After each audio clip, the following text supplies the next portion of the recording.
உட்கார்ந்துவாங்க. ஒருவர் உட்கார்ந்து வந்தால் இன்னொருவர் அதை பிடித்து ஒட்டகமும் கணாங்கையை பிடித்து நடக்குதல் அப்படின்ற மாதிரி பேச்சுவார்த்தை. ரெண்டு பேர்களுக்கு மத்தியில் அதில் உகந்து கொள்கிறார்கள். மாறி மாறி உட்கார்ந்துட்டு போறாங்க. கரெக்டா எங்க போய் சேரணும் இருக்குதோ அந்த இடத்த போய் சேரக்கூடிய சமயத்துல ஊழியர் உட்கார்ந்து வரணும். உமர் இப்னு கத்தாப் ரலியல்லாஹு அன்ஹு பிடித்து வரணும். அந்த இடத்தை நெருங்கும் பொழுதே ஊழியர் சொல்கிறார், கலீஃபா உமர் நான் உட்கார்ந்து வர்றதுதான், ஆனா நீங்க ஒரு ஜனாதிபதி, உங்களை ஒரு பெரிய அளவில் அவங்க எதிர்பார்த்துட்டு இருப்பாங்க. நீங்க நடந்தும் நான் உட்கார்ந்து வர்றதை அவ்வளவு பொருத்தமா இருக்காது. நீங்க உட்கார்ந்து வாங்க, நான் பிடிச்சிட்டு வரேன், கையில நான் பிடிச்சிட்டு வரேன். உமரதுல சொன்னாங்க, இல்லை நீங்க உட்கார்ந்து வரலாம், நம்ம பேச்சு கரெக்டா இருக்கணும். பிடிச்சிட்டே போயிட்டு இருக்கிறாங்க. உள்ள நுழையிறதுக்கு முன்பு உள்ள இடம் ஒரு தண்ணீரை கடந்து போகணும். உமர் ரலியல்லாஹு அன்ஹு அவர்கள் காலணிகளை கையில் எடுத்தார்கள். ஒரு கையில பிடிச்சிட்டாங்க, கீழே இங்கே கொஞ்சம் மேல உயர்த்தி பிடிச்சிட்டாங்க. ஒரே கையில ரெண்டும், ஒரு கையில குதிரை ஒட்டகத்தினுடைய கையில பிடிச்சிருக்கிறாங்க. இப்படி உள்ள போறதை பார்த்த உடனே அங்க பொறுப்பாளியாக, இஸ்லாமிய பொறுப்பாளியாக நியமிக்கப்பட்டிருந்தவர்கள் அதற்கு செய்தனா அபூ உபைதா ரலியல்லாஹு அன்ஹு. உடனே அபூ உபைதா ரலியல்லாஹு அன்ஹு ஓடி வந்தான்.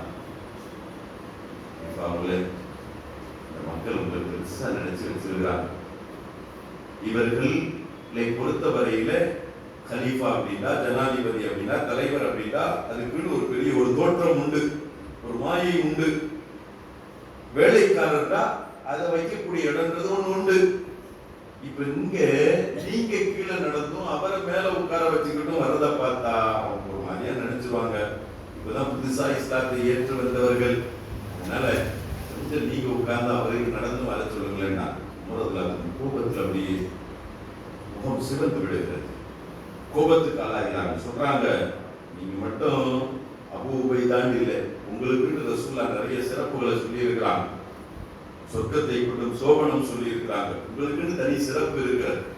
இந்த சிறப்புக்குரியவராக இல்லாமல் ஒரு சராசரியான ஒரு வேறு ஒரு முஸ்லீமாக இருந்திருப்பார் என்றால் அதற்கு சீனா அபூ உபைதா ரலியல்லாஹு அன்ஹு உமர் இப்னு கத்தாப் ரலியல்லாஹு அன்ஹு சொல்றாங்க, ஜஅல்துஹு நகாலன் லி உம்மத்தி முஹம்மதின் ஸல்லல்லாஹு அலைஹி வஸல்லம். இஸ்லாம் காட்டிய நெறிமுறைகளுக்கு மாற்றம் செய்வதற்குரிய அந்த தண்டனையாக பிற மக்களுக்கு ஒரு பாடமாக நான் இங்கே நடந்து கொண்டிருப்பேன். என் சாட்ட பேசி இருக்கும். நான்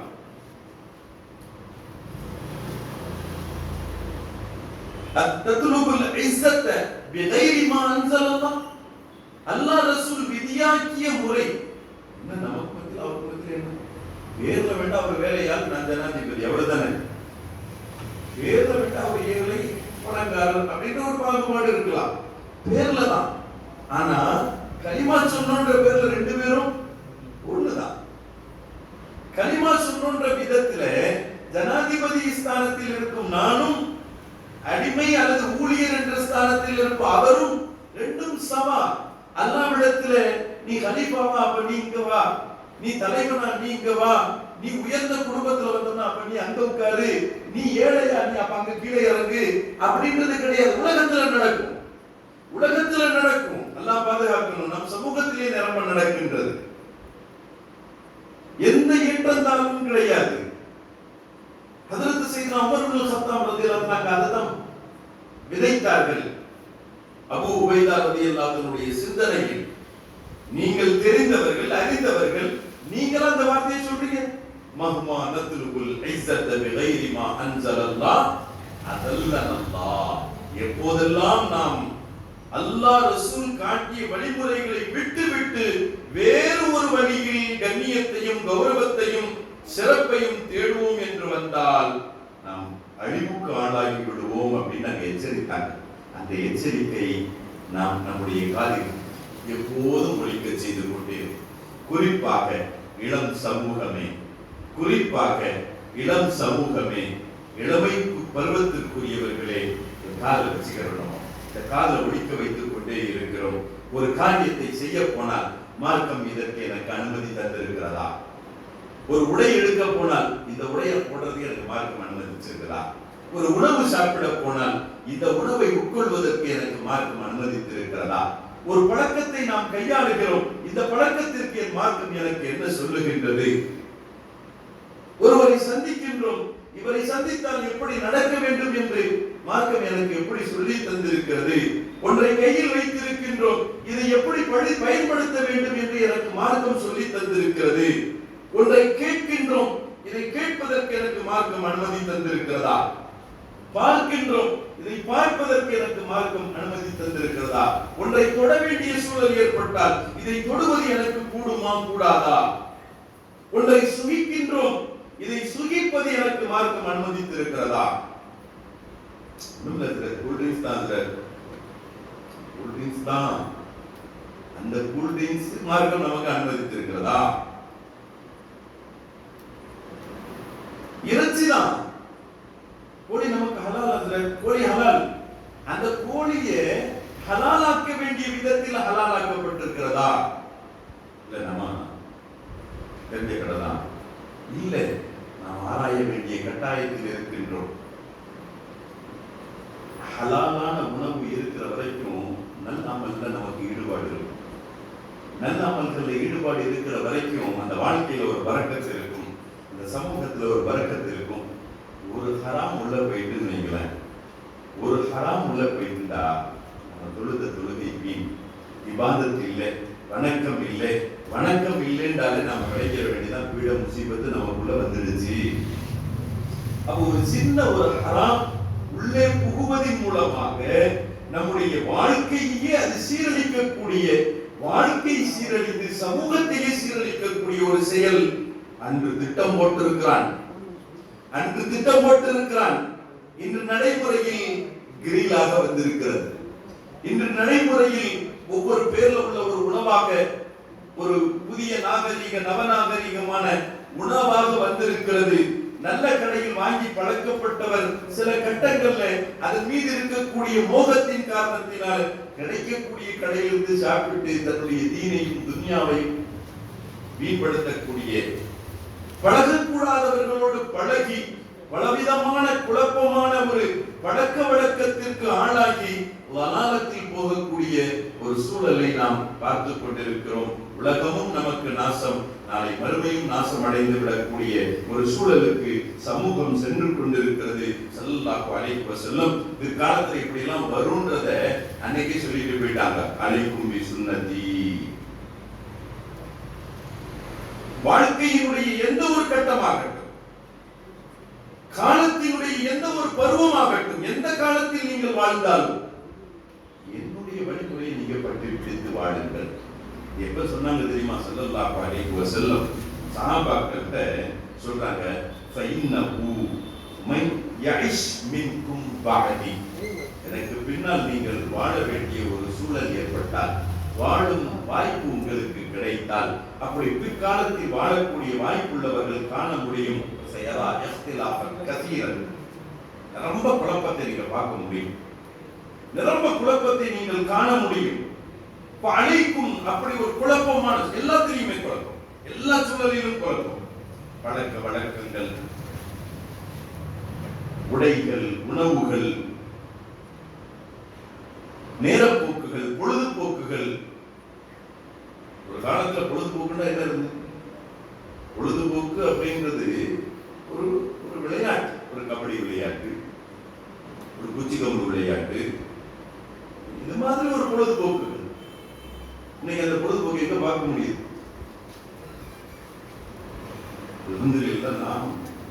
நம்ம காய்ச்சது வந்த புதுசுல அசத்துக்கு பிறகு வெளியில வரணும்னா தெருவில் நடந்து போக முடியாது.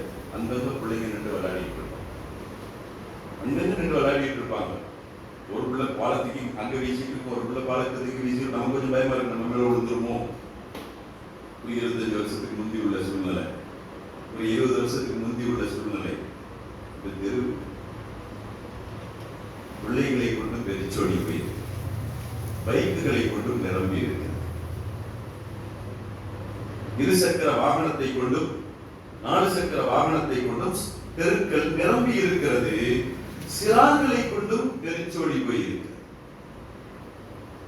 பிள்ளைகளினுடைய ஆரோக்கியத்திற்கென்றும் அவர்களினுடைய ஒரு பயிற்சி, உடற்பயிற்சிக்கென்றும் கிரவுண்டுகள் அமைக்கப்பட்டது. அதில் விளையாடக்கூடிய பிள்ளைங்களை பார்த்தோன்னு சொன்னா, ஊர்ல இவ்வளவு பிள்ளைங்க இருக்கிறாங்க, மகளால இவ்வளவு இருக்கிறாங்க, இவ்வளவுதானே விளையாடுது அப்படின்னு நம்ம நினைக்கக்கூடிய ஒரு சூழல். பொழுதுபோக்குக்குண்டான எத்தனையோ சூழல்கள் மார்க்கம் அனுமதிக்கக்கூடிய ஒரு அமைப்பில் இருந்த போதிலும் யாரோ உருவாக்கியது, எதற்காகவோ உருவாக்கியது, எதற்காகவோ அல்ல, நம்மை வீழ்த்துவதற்கென்றே உருவாக்கிய அதில் போய் நம்முடைய பிள்ளைகள் அமர்ந்திருக்கிறார்கள். நம்முடைய இளைய சமூகம் அதில் சிக்கொண்டு போயிருக்கிறது.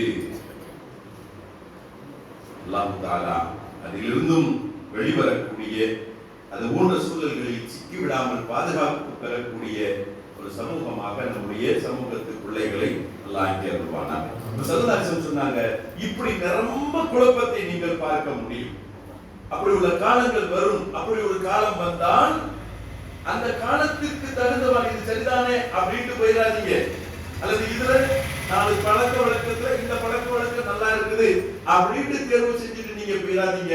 அலைக்கும் பி சுன்னதி, அந்த மாதிரி காலகட்டத்துல என் வழிமுறைகள் எதுவோ அதை கடைபிடியுங்கள், என் வழிமுறை எதுவோ அதை எடுத்து நடங்கள், நான் சொல்லி தந்த பிரகாரம் வாழுங்கள். சுன்னத்துல் குலஃபாஇல் மஹ்தியின் ராஷிதீன், குலஃபாக்கள் அவங்களுடைய காலத்துல அவர்கள் நடைமுறைப்படுத்தியது, அவர்கள் வாழ்ந்த விதங்கள், அவர்கள் சொல்லிய விதங்கள், அவைகளை நீங்கள் கடைபிடித்து வாழுங்கள் என்றார்கள் பெருமானார் முஹம்மது ரசூலுல்லாஹி ஸல்லல்லாஹு அலைஹி வஸல்லம். அருமையானவர்களே, முதலில் ஒன்றை நாம் விளங்குகிறோம். நாம் முஸ்லிம், நாம் மூமின், கலிமா சொன்னவர்கள். எடுத்ததையெல்லாம் பயன்படுத்தி விட முடியாது. ஒன்றை பயன்படுத்த வேண்டும், ஒன்றை உட்கொள்ள வேண்டும், ஒன்றை நாம் கையாள வேண்டும் அப்படின்னு வந்துட்டா முதலில் நாம் அதை பார்க்க வேண்டியது என்னது? ஹலால் ஹராம் அப்படின்றத பார்க்கணும். ஸல்லல்லாஹு அலைஹி வஸல்லம் அவர்கள் நமக்கு அழகான ஒரு சொர்க்கத்தில் கொண்டு போய் நம்மை சேர்ப்பதற்கான பல ஆபரணங்களை நமக்கு தந்திருக்கிறார். சொர்க்கத்தில் கொண்டு போய் சேர்க்கக்கூடிய ஆபரணம், சொர்க்கத்தில் நம்மை அலங்காரமாக்கி கொண்டு போய் சேர்க்கக்கூடிய அந்த சூழல் என்னன்னு நாதாக்கள் நமக்கு விளக்கும் பொழுது சொல்லுவாங்க, ஹிஃபுதுல் ஜவாரிஹ் அனில் முஹர்ரமாத். மஹ்ரமாத், தடுக்கப்பட்டவைகளை விட்டும் நம்முடைய அங்கங்களை பாதுகாக்குதல், ஹராமான சூழலை விட்டும் நம்முடைய அங்கங்களை பாதுகாத்தல். இது நம்ம கரெக்டா அங்கம் அப்படின்னு சொல்லிட்டா கண்ணு மூக்கு அப்படின்றத மட்டும் நம்ம எடுக்கக்கூடாது. கண் ஒரு அங்கம், காது ஒரு அங்கம், நாவு, உதடு, கை, விரல், கால் அனைத்தும் ஒவ்வொரு பகுதியும் ஒவ்வொரு பார்ட்டும் தலைமுடி வரையிலும் உடலினுடைய ஒரு அங்கம். அனைத்திலும் நாம் ஹராமை தவிர்த்து ஹலாலை பயன்படுத்துதல், மார்க்கம் அனுமதித்ததை பயன்படுத்துதல், அல்லாஹ் ரசூல் சொல்லித் தந்ததை பயன்படுத்துதல் என்ற சூழல் இருக்கும் என்றால், இந்த சூழல் உடலை, ஒரு நகை ஒரு பெண்ணை எவ்வளவு அழகாக்கி காட்டக்கூடியதாக இருக்குமோ அதுபோன்று ஹராமை தவிர்த்து ஹலாலை எடுத்துக்கொண்டு வாழக்கூடிய இந்த வாழ்க்கை சூழல் நம்மை எந்த அளவிற்கு ஒரு அழகாக, ஒரு முஸையனாக, ஒரு அலங்காரமாக ஆக்கிவிடும் என்றால் அது சொர்க்கத்திற்கே உரித்தானது. பெருமானார் முஹம்மது ரசூலுல்லாஹி ஸல்லல்லாஹு அலைஹி வஸல்லம் அவர்கள் நமக்கு அதில் எல்லா விதமான ஒரு கட்டுப்பாடுகளை, ஒரு தலைமுடியை கூட நம்ம எப்படி வச்சிருக்கணும்ன்றத சல்லல்லாஹு பரிதாபமான ஒரு சூழல், கவலைக்குரிய வேதனையோடு சொல்வதானால், வாலிபத்தை கடந்தவர்களும் கூட இன்றைய காலத்துல அந்த தலைமுடியில் ஃபேஷனை கடைபிடிக்கக்கூடிய ஒரு சூழலை நாம பார்க்க முடியும்.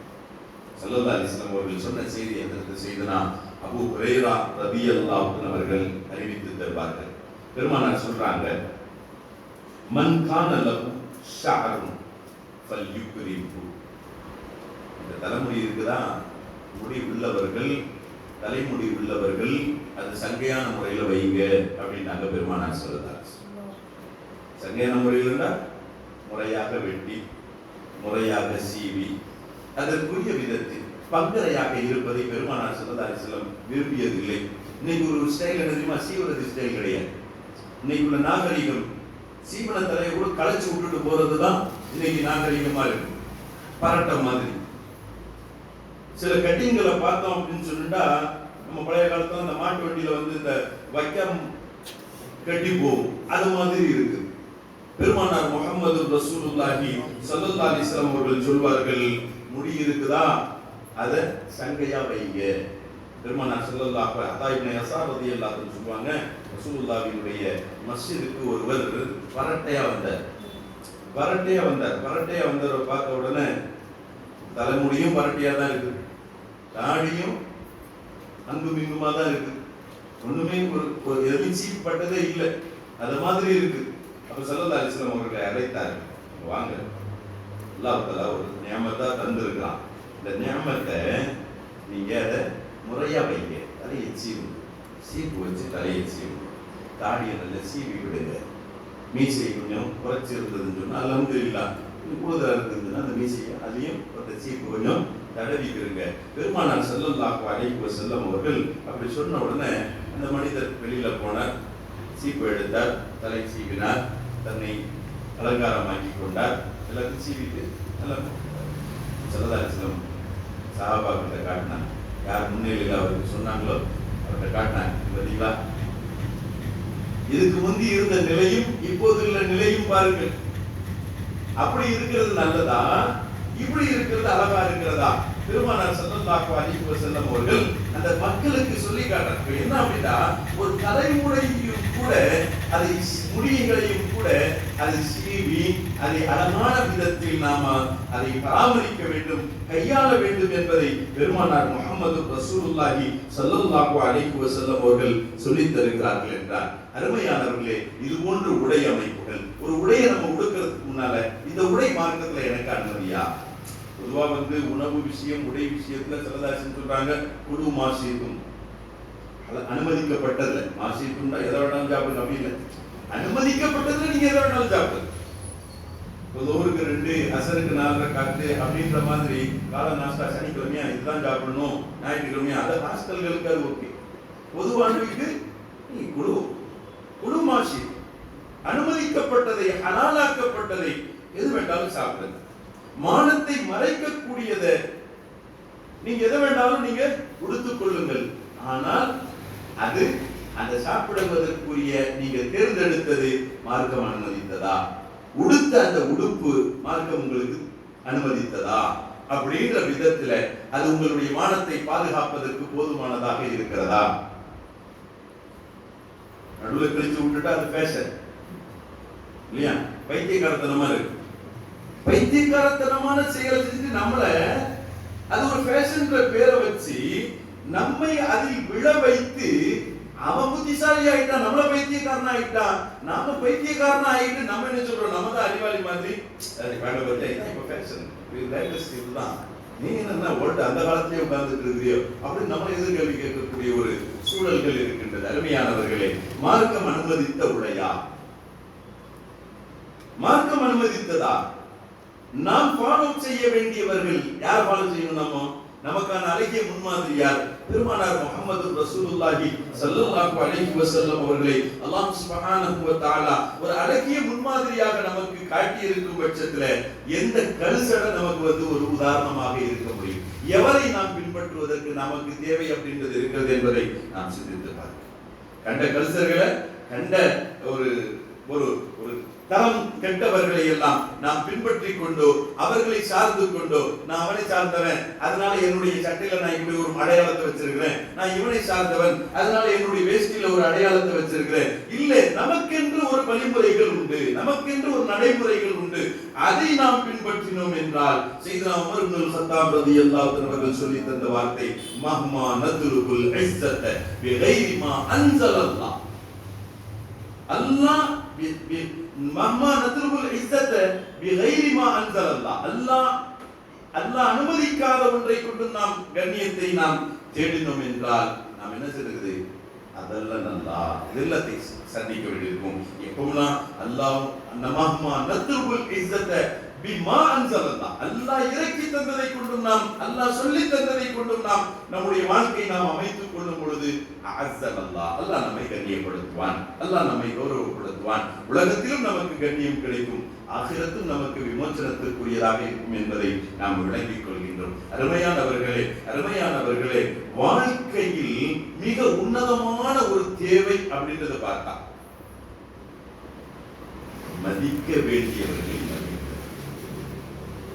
மதிக்க வேண்டியவர்களை மதித்த சஹாபாக்கள் மக்கள், தாபியீன்கள், தபூ தாபியீன்கள் தங்களுடைய பிள்ளைகளுக்கெல்லாம், அப்பா நீ வணக்கத்தை உணவில் போடக்கூடிய உப்பு மாதிரி ஆக்கிக்கிட்டாலும் பரவாயில்லை,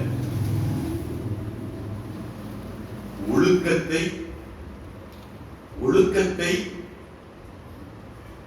ஒரு மாவை கொண்டு நீ ஆக்கிக்கொள். நம்ம பாஷை சொல்றது அரிசி, சோறுக்கு நம்ம அரிசி அதிகமா போடுவோம், உப்பு அதிகமா போடுவோம். அரிசி ஒரு குத்துன்னு சொன்னா உப்பு ஒரு கிள்ளி தான் போடுவோம். அப்ப உப்பு அளவிற்கு வணக்கம் இருந்தாலும் பரவாயில்லை, அரிசி அளவிற்கு எது இருக்கணும்? ஒழுக்கம் இருக்கணும். ஒழுக்கத்தின் மூலமாகவே ஒரு சமூகம் உயர்வடைகிறது. ஒழுக்க நடைமுறைகளின் மூலமாகவே ஒரு சமூகம் உயர்வைப்படுகிறது. இன்னைக்கும் நம்ம சமூகத்தை குறித்து ஒரு நல்ல பெயர் அப்படின்றத பார்த்தா ஒரு காலகட்டங்கள், அது சில இடங்களில் இன்னைக்கு கடைபிடிக்கப்படுகிறது. நல்ல அத்தகைய ஒழுக்க முறையோடு நம்மை பாதுகாப்பான ஒரு பைக்கில் போறோம், நைட் நேரம் அப்படின்ற மாதிரி விதத்துல ஒரு ஹெல்மெட் போட்டிருக்கிறோம், போலீஸ் செக் போஸ்ட்ல நிற்கிறான், அப்புறம் வர்றவங்களை எல்லாம் அவன் நிப்பாட்டான், நைட் நேரமா இருக்குது, ஆளை பார்த்துட்டு என்ன வேற மாதிரி ஏதாவது உள்ள இறங்கி இருக்குதா இல்லையா அப்படின்ற மாதிரி செக் பண்ற மாதிரி ஒரு சூழ்நிலை வரும்போது நிப்பாட்டி ஹெல்மெட்டை கழட்டணும்னா பார்த்தா தான் பாயின்றது தெரியுது, பாயா பாய் பைக்கிங் போயிட்டு வாங்க. சமூகம் எப்படி நினைத்து வைத்திருக்கிறது? இந்த சமூகத்தை சார்ந்தவர்கள் இது போன்ற தடுக்கப்பட்டவைகள், இது போன்ற மானக்கேடானவைகள்ல ஈடுபடாது அப்படின்றது இந்த உலகத்துக்கு வாழ்ந்து காட்டிய ஸல்லல்லாஹு அலைஹி வஸல்லம் அவர்களுடைய வழிகாட்டுதலின் மூலமாக சஹாபாக்கள், தாபியீன்கள், தபூ தாபியீன்களின் மூலமா இந்த உலகத்தில் ஆழமா பதிந்து விட்டது. பரிதாபம், இன்னைக்கு அதே ஒரு தவறான ஒரு நடைமுறையின் பக்கம் சமூகம் சென்று கொண்டிருக்கிறது. சமூகத்தினுடைய இளமை பருவத்திற்குரியவர்கள் சென்று கொண்டிருக்கிறார்கள். நம்முடைய ஊர் பேர்லாம் அங்க வணக்க வழிபாடுகள் இப்படி இருக்கும். ஒரு வணக்க வழிபாடுகளுக்கு காயப்பட்டின ஒரு முன்னோடி, காயப்பட்டத்தில் சொல்லிட்டாங்களா அது கரெக்டா தான் இருக்கும் அப்படின்ற மாதிரி உள்ள ஒரு நிலை. ஆனா அப்பது மாதிரியான ஒரு புகழ்ச்சிகள், காயப்பட்டத்துல இங்க கந்தூரி, அங்குள்ள பயான், காயப்பட்டத்துல இங்க கந்தூரி, அங்குள்ள மௌலூத், அங்குள்ள திக்ர் அப்படின்ற மாதிரி ஒரு மீடியாக்கள்ல வந்த சூழல்கள் பெருமையாக சொல்லப்பட்டது. எங்கூர்ல அது இல்லை, எங்கூர்ல இது இல்லை அப்படின்னு சொல்லப்பட்ட ஒரு சூழல் இன்னைக்கு இது போன்ற நம்முடைய இது போன்ற ஒரு நற்பெயர்களுக்கு ஆளான இது போன்ற ஊர்களுடைய எல்லாம் இது போன்ற மதுக்களுக்கு உண்டான, போதைகளுக்கு உண்டான சூழல்கள் பெருத்து போய் இருக்கிறது என்ற செய்தி வரும் பொழுது நம்முடைய உள்ளமெல்லாம் சுக்கு நூறாக நொறுங்குகிறது. அல்லாஹ் சுப்ஹானஹு வ தஆலா சமூகத்தை இது போன்ற அவல நிலைகளில் இருந்தும், தவறான ஒரு உட்கொள்ளுதல்களில் இருந்தும் அல்லாஹ் சுப்ஹானஹு வ தஆலா பாதுகாத்தருள்வானாக. அருமையானவர்களே, இதற்கெல்லாம் ஒரு காரணம் என்ன அப்படின்னு சொன்னா, ஒழுக்கம் கற்பிக்கப்படுவது குறைந்து போனது, ஒழுக்க நடைமுறைகள் தவறி போனது. சிறு பிராயத்திலேயே சில ஒழுக்கங்களை சொல்லிக் கொடுத்து, சிறு பிராயத்திலேயே நடைமுறைகளை சொல்லிக் கொடுத்து, மார்க்கத்தினுடைய செய்திகளை சொல்லிக் கொடுத்து, பக்குவப்படுத்தி பண்படுத்தி இருந்தால், எல்லா நேரமும் அவர்களை கண்கொத்தி பாம்பாக அவர்களை முழுமையாக கண்காணித்தே வந்து கொண்டிருந்தால் வழி தவறக்கூடிய ஒரு சூழல்கள் இருக்காது. அதனுடைய அந்த ஒழுக்கத்தை வீட்டிலேயே நமக்கு தாய் தகப்பனை மதிக்காத ஒரு சூழ்நிலை, பரிதாபமான நிலை. தாய் தந்தையர்கள் மதிக்கப்படுவது அப்படின்றது, தாய் தந்தையர்களை தலையில் தூக்கி வைத்திருப்பவர்கள் பெருமையா சொல்லுவாங்க. எல்லா சமூகத்திலையும் எது இருக்கிறது? முதியோர் இல்லம் அப்படின்றது இருக்குது. இஸ்லாமிய சமூகத்தில் அப்படி இல்லை. ஒன்னு ரெண்டாங்கையும் போய் தான் இருக்குது பொதுவா. ஏன் அப்படின்னா, தாய் தந்தையர்களை பராமரிப்பது நம்முடைய கடமை. ரப்பிர்ஹம்ஹுமா கமா ரப்பயானி சகீரா அப்படின்னு துஆ கேட்கிறது மாத்திரம் அல்ல, அவர்களுடைய வாழ்நாள்ல நாம் சிறுபிராயத்தில் இருக்கும் பொழுது நம்மை எப்படி கண்ணும் கருத்துமாக பார்த்தார்களோ அதுபோன்று அவர்களுடைய ஹயாத் வரையிலும் பார்க்க நாம் கடமைப்பட்டவர்களாக இருக்கிறோமாறு நமக்கு சொல்லி தந்திருக்கிறது.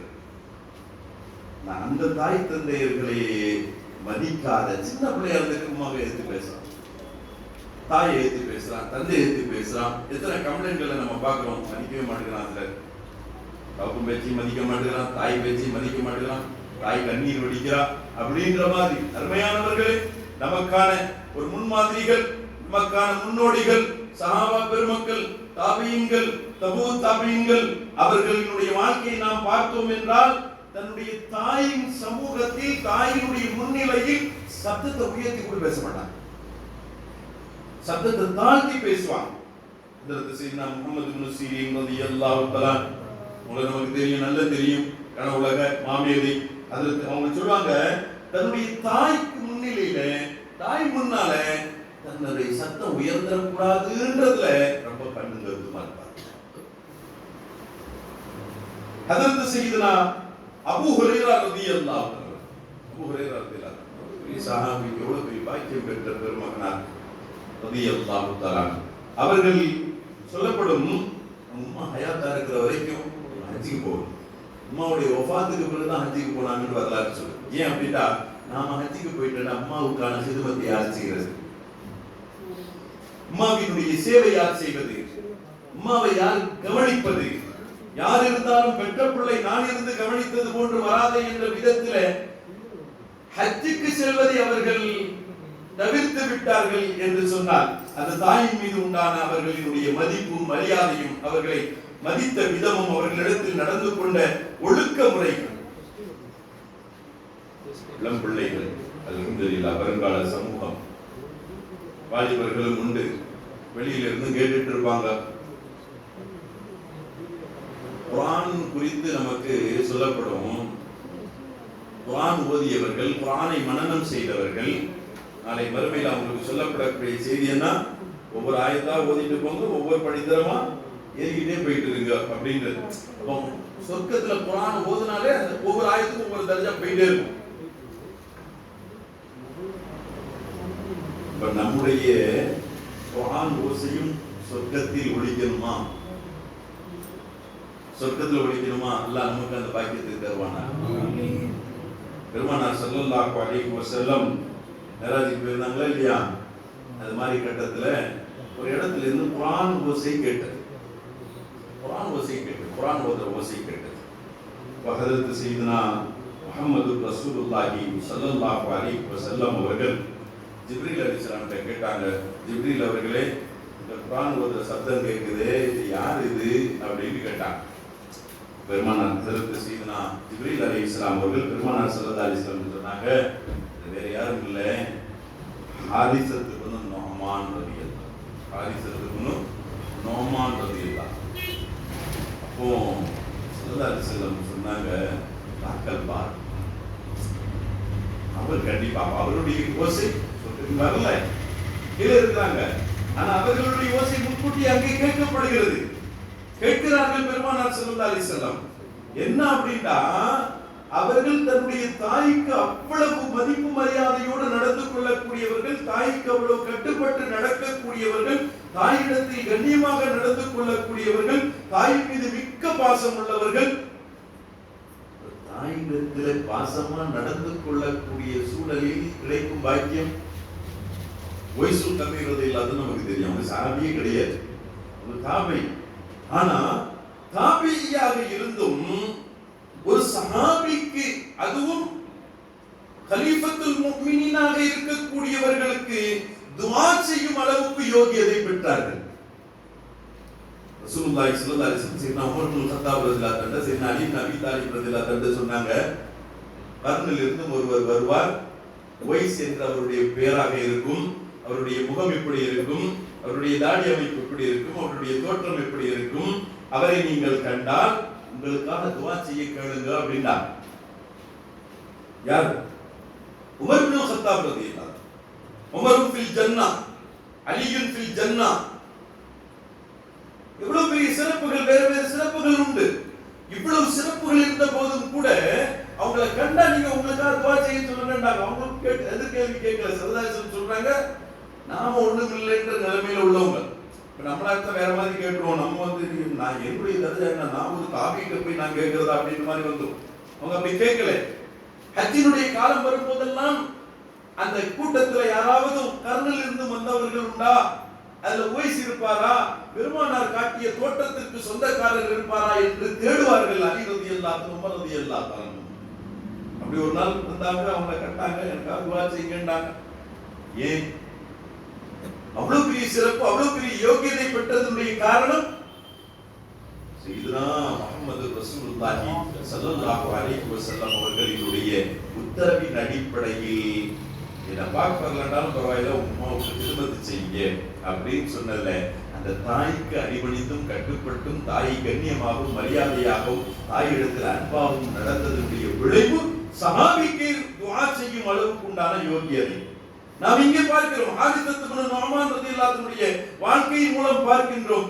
தாய்க்கு நாம் உறுதுணையாக, தாயிடத்தில் நாம் கருணையாக, இரக்கமாக, பாசமாக, மதிப்பாக நாம் நடந்து அவர்களை நாம் போற்றும் காலமெல்லாம் நமக்கு ஆகிரத்தில் கிடைக்கும் பாக்கியம் என்ன தெரியுமா? சொர்க்கத்துல குர்ஆன் ஓதும் பாக்கியம். சொர்க்கத்தில் குர்ஆனினுடைய வசனங்களை உச்சரிக்கக்கூடிய பாக்கியம். அந்த குர்ஆனினுடைய வாக்கியத்தை நாம் ஒளிந்தோம் என்றால், உச்சரித்தோம் என்றால் தரஜா கூடிக்கிட்டே போய்கிட்டே இருக்கும் அப்படின்றது நமக்கு விளக்கக்கூடியதாக இருக்கும் என்கிற பட்சத்தில் அருமையானவர்களை சிந்தித்து பார்க்கின்றோம். நாம் நம்முடைய பெற்றோர்களிடத்தில், நம்முடைய உற்றார்களிடத்தில், நம்முடைய உஸ்தாத்மார்களிடத்தில், நம்முடைய மஹல்லாவில் இருக்கக்கூடிய பெருமக்களிடத்தில், அண்டை வீட்டார்கள், பக்கத்து வீட்டார்கள், எல்லோரிடத்திலும் ஊரார்கள், எல்லா இடத்துல வயசுல மூத்தவங்க இருக்கும் பொழுது அந்த வயசினுடைய மூப்புக்கு தகுந்தவாறு அவர்களுக்கு உரிய கண்ணியத்தை, மரியாதையை கொடுத்து அவர்களுக்கு முன்னால் நம்முடைய வார்த்தையை, நம்முடைய துணியை, சப்தத்தை தாழ்த்தி பேசி பழகக்கூடிய ஒரு பண்பாடுள்ள மக்களாக அல்லாஹ் நம்முடைய பிள்ளைகளையும் நம்முடைய இளம் சமூகத்தையும் ஆக்கி தந்தருவானாக. பெருமையானவர்களே, ஒன்றை சொல்லி நான் நிறைவுபடுத்துகிறேன். எது கொடுக்குறா போடும், ஒன்றை சொல்லி நான் நிறைவுபடுத்துகின்றேன். பெருமையானவர்களே, பெருமானார் முஹம்மது ரசூலுல்லாஹி ஸல்லல்லாஹு அலைஹி வஸல்லம் அவர்கள் ஒரு செய்தி மெஹராஜுக்கு போன சமயத்துல பார்த்ததை ஒரு செய்தி சொன்னார். பல செய்திகள் பார்த்தது நமக்கு சொல்லப்பட்டிருக்கு. அதுல அதில் ஒன்று என்னன்னா, சரதாசன் சொன்னாங்க, நான் ஒரு கூட்டத்தார்களை பார்த்தேன். அவர்களுக்கு முன்னால் அழகான, உன்னதமான, சிறப்பான, பரிசுத்தமான உணவுகள் அவர்களுக்கு முன்னால் இருக்கிறது. பரிசுத்தமான உணவுகள், உயரிய உணவுகள், பழங்கள், சாப்பாடுகள், உணவுகள். என்னென்ன சொர்க்கத்தினுடைய உணவு குறித்து நமக்கு போச்சு. மறுமையினுடைய உணவு, சொர்க்கம் இல்ல, மறுமையினுடைய உணவு. ஒருவரை நான் பார்த்தேன், அவருக்கு முன்னால் ஒரு கூட்டத்தார்கள், அவர்களுக்கு முன்னால் உன்னதமான உணவுகள் இருக்கிறது, கனி வஸ்துக்கள் இருக்கிறது, விலை உயர்வான வஸ்துக்கள் இருக்கிறது. ஆனா அவருடைய இடது பக்கத்துல ஆக மோசமான, நாற்றம் பிடித்த, அழுக்கான, அசடான உணவுகள், பொருள்களும் கிடைக்கிறது.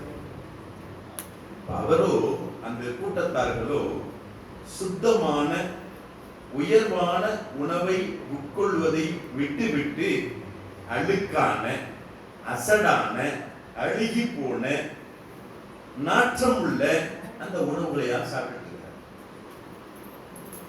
ஸல்லல்லாஹு அலைஹி வஸல்லம் ஆச்சரியம். ஸல்லல்லாஹு அலைஹி வஸல்லம் ஜிப்ரீல் சார்ட்ட கேட்டாங்க, யா ஜிப்ரீல் மன் ஹும், இங்க யார் இவங்க? ஜிப்ரீல் சொன்னாங்க, யா ரசூலுல்லாஹ், இது உங்களுடைய உம்மத்தில் உள்ள மக்கள்.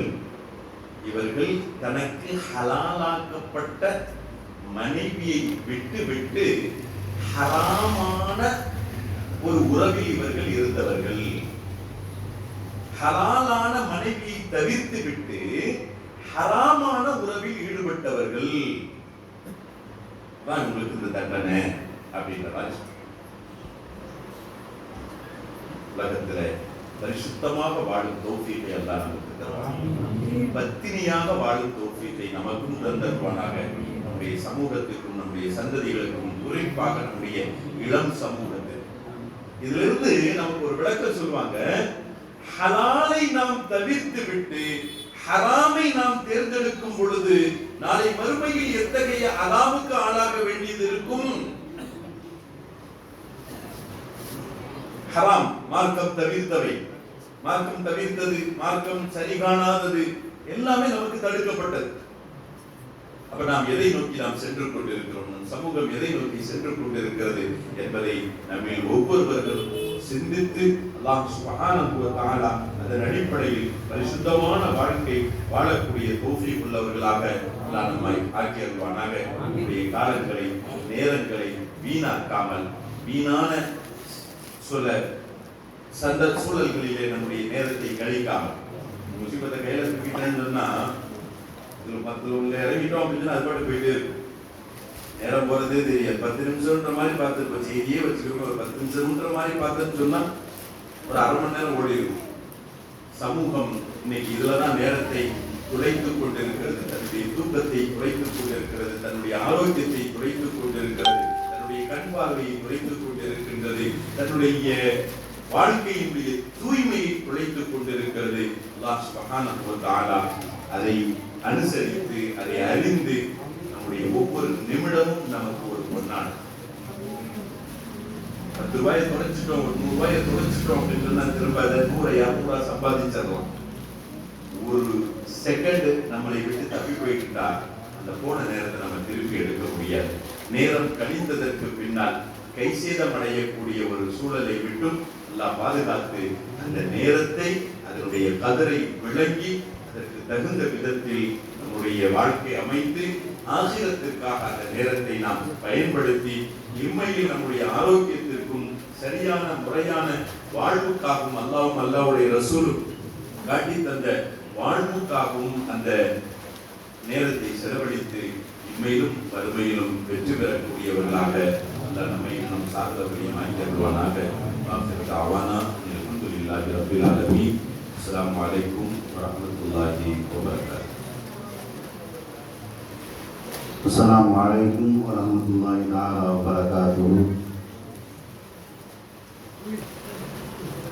நம்ம கண்மணி நாயும் இனிமேல் ஒட்டம நபிகளாயும் ரசூல் அக்ரம் ஸல்லல்லாஹு அலைஹி வஸல்லம் அன்னவர்கள் வம்சாவளி திருப்பேரர்களான மெய்ஞான மாமேதிகளும் வணிக வேந்தர்களும் மாபெரும் கொடைவளர்களும் தர்ம கடல்களும் சாதாத்மாரும் ஆகிய ஷேഖ்னா முகமது அப்துல் காதிர் பெரிய பப்பா ஒலியுல்லாஹ் அல்லாஹ் தாலான் ஷேഖ்னா ஷேக் அப்துல் காதிர் சின்ன பப்பா ஒலியுல்லாஹ் அல்லாஹ் அவர்களின் தந்துரை நிகழ்வின் தொடர் சொற்பொழிவில் இன்றைய தினம் இஸ்லாமிய இளைஞர்கள் என்ற தலைப்பில் மாதத்துல் காரியா சன்மார்க்க சபையினுடைய கண்ணியத்திற்குரிய பேராசிரியர் மௌலவி ஏ முகமது அஸ்வர் அலீம் அஸ்ரபி அவர்களால் சன்மார்க்க பேரவை நிகழ்த்தப்பட்டு இன்றைய மஜ்லிஸ் இனிதை நிறைவேறு தருவாய்ப்புள்ளது அல்ஹம்துலில்லாஹ். இன்ஷா அல்லாஹ் நாளை தினம் ஹலால் உணவின் பரக்கத்தும் ஹராமின் கேடுகளும் என்ற தலைப்பில் அல்ஜாமியுல் கபீர் குத்பா பெரிய பள்ளியின் கத்தீவும் வாஸ்கர் ரஹ்மான் அன்பாலில் அரபிக் கல்லூரியின் நிறுவனருமான கண்ணியத்துக்குரிய மௌலவி ஹாஜன் ஹாஃபில் ஹஜ்ஜி அஹமது அப்துல் காதிர் ஆலிம் அவர்களால் சன்மார்க்க பேரவை இடம்பெறும். எனவே பெருமக்கள் மஜ்லிஸுக்கு முற்கூட்டி ஏகி நற்பயன் அடைய அன்புடன் நினைக்கின்றோம். அஸ்ஸலாமு அலைக்கும் வரஹ்மத்துல்லாஹி தஆலா வபரகாத்துஹு.